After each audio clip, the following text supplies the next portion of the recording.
Hello students, आज हम देखेंगे ऑर्डिनरी साइमल्टेनियस डिफरेंशियल इक्वेशन, साधारण युगपत अवकल समीकरण।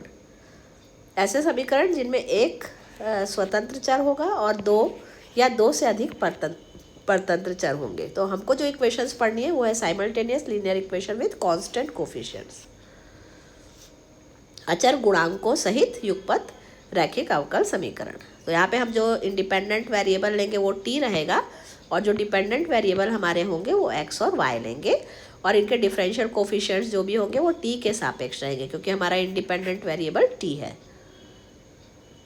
और कोफिशिएंट इसके डिफरेंशियल कोफिशिएंट को हम इस प्रकार से ऑपरेटर फॉर्म में D by D T is equivalent to capital D के फॉर्म में डिनोट करेंगे।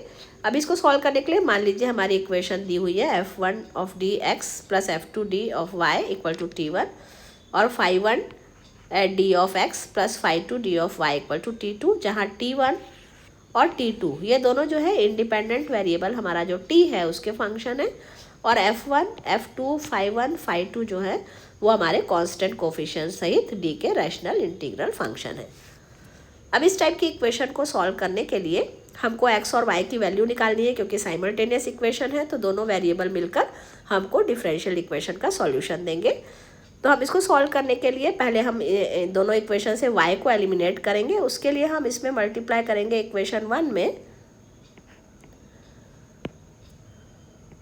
इक्वेशन 1 को हम मल्टीप्लाई करेंगे phi2 d से और 2 को हम मल्टीप्लाई करेंगे f2 d से। तो इक्वेशंस हमारी कैसी हो जाएंगी देखिए, phi2 d f1 d of x plus phi2 d f2 d of y equal to phi2 d of d1। अब हमेशा ध्यान रखेंगे जब भी हम मल्टीप्लाई कर रहे हैं तो जो भी हम ऑपरेटर ले रहे हैं जिससे मल्टीप्लाई कर रहे हैं तो उसको हमको वेरिएबल के पहले लिखना है। ऐसा इसको आप नहीं लिख सकते t1 इंटू phi2 d, ऐसा नहीं लिखेंगे। ये पहले रहेगा आपका ऑपरेटर फॉर्म में और ये हमारा t जो है वो बाद में रहेगा। तो ये थोड़ा सा ध्यान आप लोग रखेंगे। और सेकंड इक्वेशन हमारी हो जाएगी f2 d phi1 d of x plus f2 d phi2 d of y equal to f2 d of d2। ये हमारी इक्वेशन 3 और 4 हो गई। अब यहाँ पे आप देखिए कि क्योंकि हमारे जो फंक्शन है f1 f2 phi1 phi2 ये कांस्टेंट कोफिशिएंट है इसमें तो कांस्टेंट कोफिशिएंट क्योंकि केवल कांस्टेंट कोफिशिएंट है तो इसकी वैल्यू और इसकी वैल्यू दोनों बराबर हो जाएंगी। तो हम क्या कर सकते हैं, इसको डायरेक्ट माइनस कर देंगे। मीन्स हमको मिल जाएगा phi2 d f2 d of y जो है वो इक्वल हो जाएगा f2 d phi2 d of y के। तो हम इसको माइनस करेंगे दोनों को इक्वेशंस को, तो ये कैंसिल हो जाएगा। हमको मिलेगा phi2 d f1 d और यहाँ दोनों x है तो minus f2 d phi1 d of x equal to phi2 d of t1 minus f2 d of t2। तो ये जो इक्वेशन हमको मिली ये x और t में x और t जो हमारा इंडिपेंडेंट वेरिएबल है इसमें रैखिक समीकरण है, लीनियर इक्वेशन है।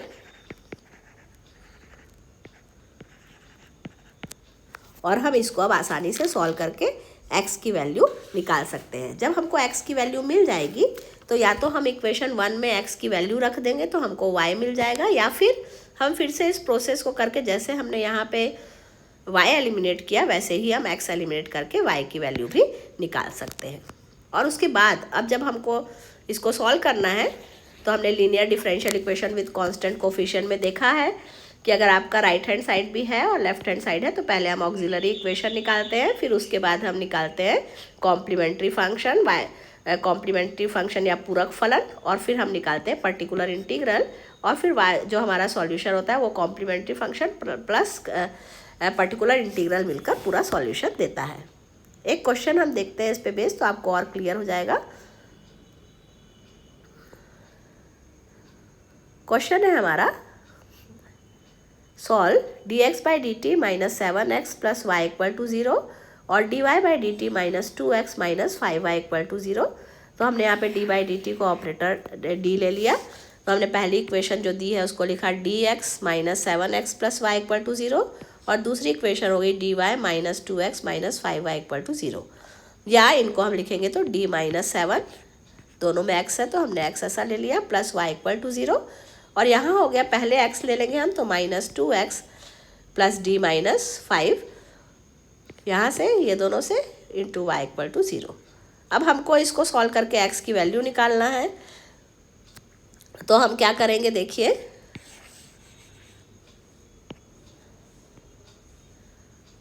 हम इक्वेशन 1 में मल्टीप्लाई कर देते हैं d -5 का और 2 में मल्टीप्लाई कर देते हैं 1 का। तो कैसी इक्वेशन हो जाएगी, d -5 into d -7 of x plus d -5 of y = 0। यहाँ t1 t2 की वैल्यू हमको जो है नहीं दी हुई है, 0 है, तो हमको खाली ऑक्सिलरी इक्वेशन से ही हमारा सॉल्यूशन मिल जाएगा। बहुत इजीली आप समझ जाएंगे। सेकंड इक्वेशन को हमको 1 से मल्टीप्लाई करना है, तो -2x रहेगा प्लस d -5y = 0। माइनस कर देंगे हम, तो यहाँ हो जाएगा आपका प्लस और ये हो जाएगा आपका माइनस, ये दोनों कैंसिल हो जाएंगे। हमको मिलेगा d -5 into d -7 plus 2 into x = 0। ठीक है, आपको क्लियर हो गया होगा। अब इसको और सॉल्व करेंगे तो ये इम्प्लाई करेगा d² -5d -7d, यहाँ से हमने मल्टीप्लाई किया, d² -5d -7d और प्लस 35 प्लस 2, ये 7 है, इंटू x = 0।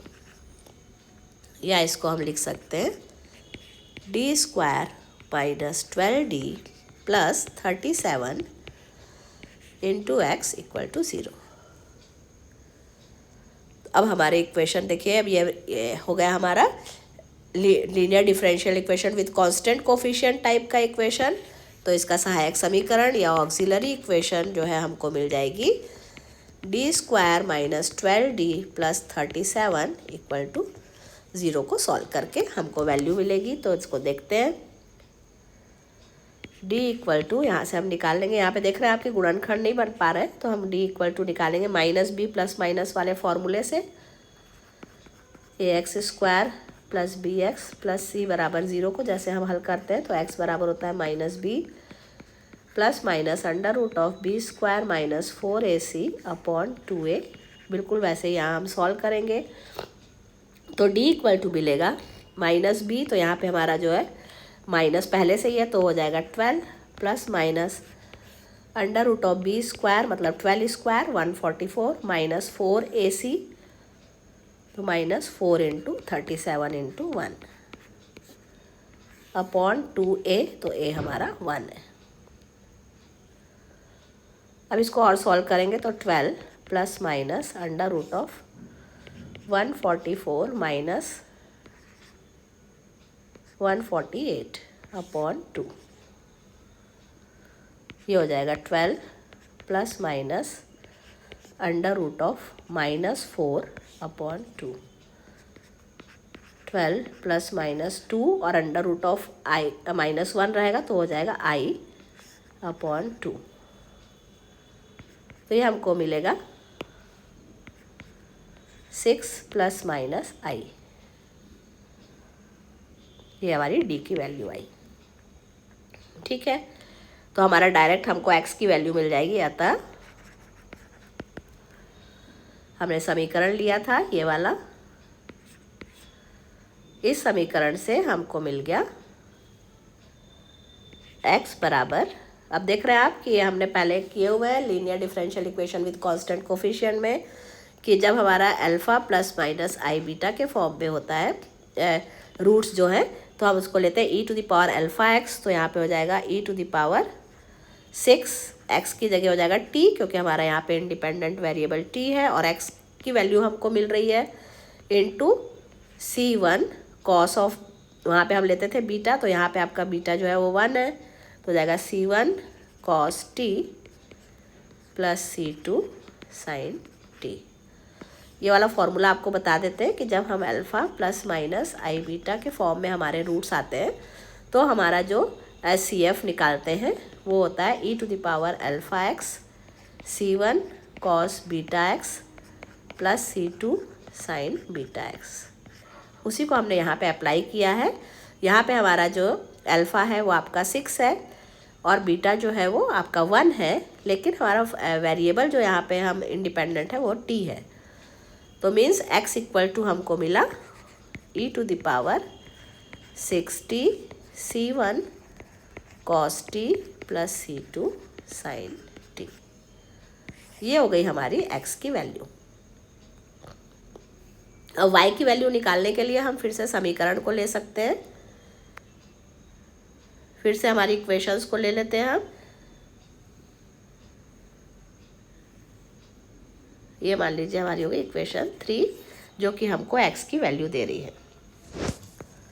तो अब हम क्या करेंगे, समीकरण 1 जो हमारा है उसको मल्टीप्लाई कर देंगे 2 से और 2 को मल्टीप्लाई कर देंगे D-7 से।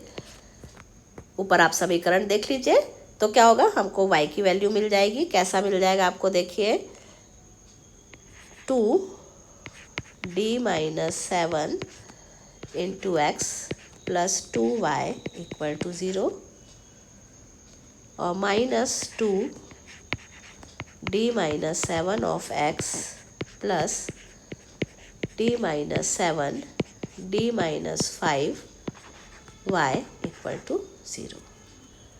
अब इसमें से हमको x हटाना है तो हम इसमें x को विलोपित कर देंगे, तो जोड़ने से ही आपको पता चल रहा है दोनों को अगर हम जोड़ देंगे तो x हमारा हट जाएगा और हमको क्या इक्वेशन मिल जाएगी, हमको मिल जाएगा D-7 into D-5 plus 2 into y equal to 0। ये दोनों कैंसिल हो जाएंगे और ये दोनों ऐड हो जाएंगे, तो ये हमको इक्वेशन मिली। मीन्स ये इक्वेशन हमको फिर से दे देगी D² minus 12D plus 37 into y equal to 0। तो ऑक्सिलरी इक्वेशन फिर से हम निकाल लेंगे, तो हमको मिलेगा D² minus 12D plus 37 equal to 0।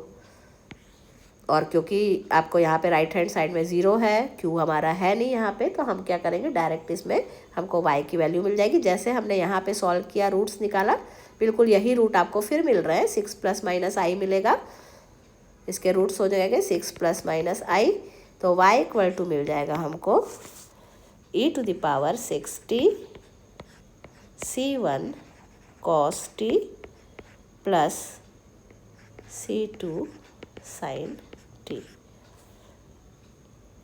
यहाँ एक काम हम और कर सकते हैं, क्योंकि C1 C2 हमने ऊपर भी लिया है, तो यहाँ पे मान लीजिए कि हम कोई और कांस्टेंट ले लेते हैं। मान लीजिए हम ले लेते हैं A1 A और B, A cos t plus B sin t। ठीक है, तो अब हमको वैल्यूज़ मिल गई, तो हमको जो समीकरण मिल गए हमारे, y की वैल्यू आ गई हमारी, x की वैल्यू आ गई हमारी। ये इक्वेशन 4 दे देते हैं हम, और ये हमारी 3 से हमको x की वैल्यू मिली, 4 से हमको y की वैल्यू मिली। तो 3 और 4 इक्वेशन जो है वो मिलकर हमको दिए गए अवकल समीकरण का सॉल्यूशन देंगे, और यही हमारा सॉल्यूशन होगा, टोटल सॉल्यूशन, कि इक्वेशन 3 और 4 ये दोनों मिलकर हमको दी गई साइमल्टेनियस डिफरेंशियल इक्वेशन का सॉल्यूशन देंगे। तो आपको क्वेश्चन समझ में आ गया होगा कैसे हमको सॉल्व करना है। कल हम कुछ क्वेश्चन देखेंगे जिसमें कि हमारा यहाँ पे भी वैल्यू दी होंगी हमारी T1 और T2 की, वो 0 नहीं होगी, तो उस केस में हम CF और PI करके सॉल्यूशन निकालेंगे। तो वैसे केस हम कल देखेंगे। तब तक आप इस टाइप के केसेस की प्रैक्टिस करते रहिए। फिर मिलते हैं नए प्रॉब्लम्स के साथ।